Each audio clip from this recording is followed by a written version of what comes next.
Hello my beautiful people, nizere ko mumeze neza, natwe tumeze neza, turashima Imana. N'abatameze neza tubasabira kuri Nyagasani ngo mumere neza. Mwisi niko bimera, uyu munsi ibintu biba bimeze neza ariko ejo ntibimere neza.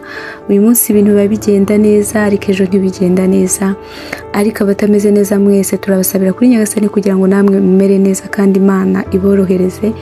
Imana ishobora byose. Twongeye twagarutse rero kuri Press Version Live.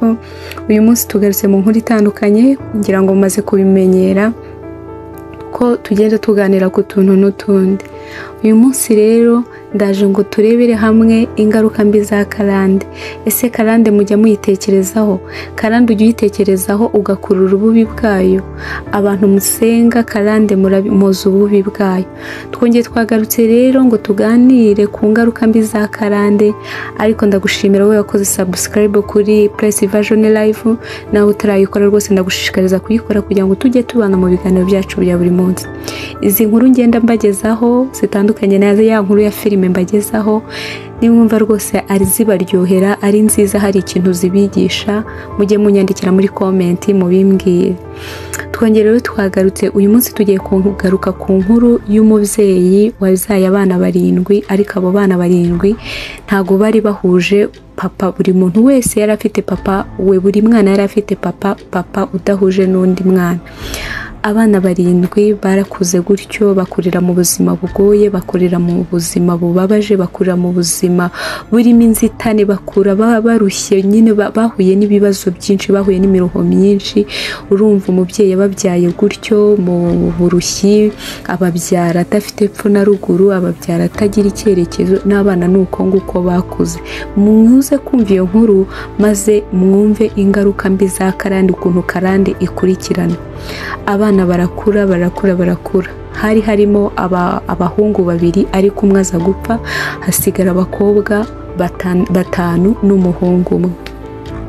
Baje gukura gutyo, baza gukura gutyo mu buzima bugoye, basitaraguringa. Umukuru yaje kubyarira iwabo afite imyaka 18, aza kubyarira iwabo. Ubwo namwe murabyumva, yabyariye iwabo, ntabwo yigize ajya gushaka umugabo ngo ajye kubaka urwo rugo, yabyariye iwabo. Kandi mama wabo nawe yari yarabyariye iwabo, umwana wa mbere yamubyariye iwabo. Amaze kumubyarira iwabo mama wabo, nibwo iwabo bamwirukanye, bamubwira ngo jyana n'icyo kinyendaro cyawe ujye kureba iyuba n'icyo kinyendaro cyawe. Nibwo yagiye, musaza we amwubakira akazu k'uburushyi ajya kukabamo. Aho ngaho yagiye kuba mwako kazu k'uburushyi rero nibwo n'abandi bana yagiye ababyara ku bagabo batandukanye. Uwo mukobwa mukuru w'uwo mumama nawe yabyaye ku myaka 18, abyarira iwabo. Amaze kubyara bibaho nyuma y'umwaka aza gusama indi nda, biba ngombwa yuko iyo nda yasamye ajya gushaka undi mugabo ayifite, ariko atari y'uwo mugabo agiye gushakana nawe. Uwo mwana yamubyaye ari uwa kabiri udahuje papa na wa wundi wa mbere, nawe yari afite se ku ruhande. Agezeyo abyara undi mwana wa 3 w'uwo mugabo bari kubana. Nyuma baza gutandukana n'uwo mugabo, ashaka undi mugabo, nawe baza kubyarana abana. Afite abana 4, uwo mukobwa mukuru w'uwo mubyeyi nyiri iyi nkuru afite abana 4 bose batahuje papa. Bigaruka bigafata kuri mama we nawe ufite abana 7 bose badahuje papa.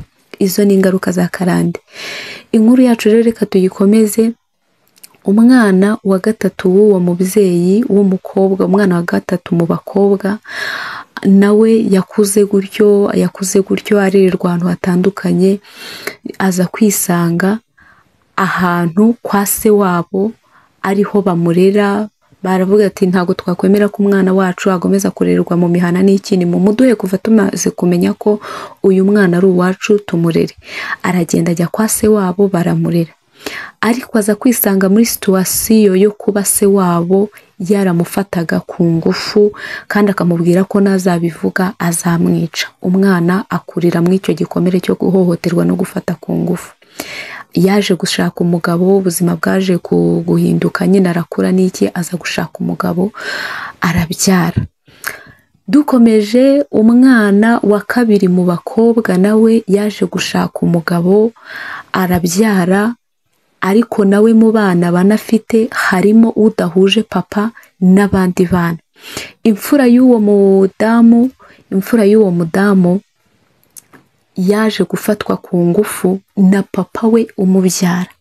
Mwumve uruhererekane rwa karande, ukuntu karande zigenda zihererekana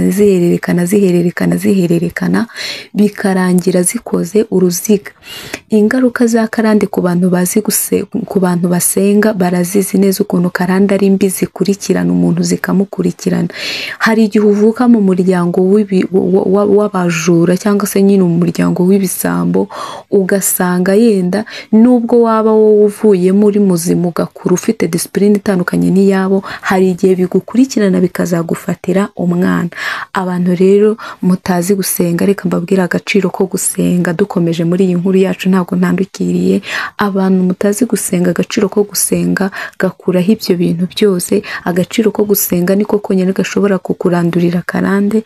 Iyo umuntu yasenze, Imana imukuraho karande. Karande ni ikintu kibi, karande zituma nta kintu cy'umugisha wafata, zituma nta hantu waba umumaro.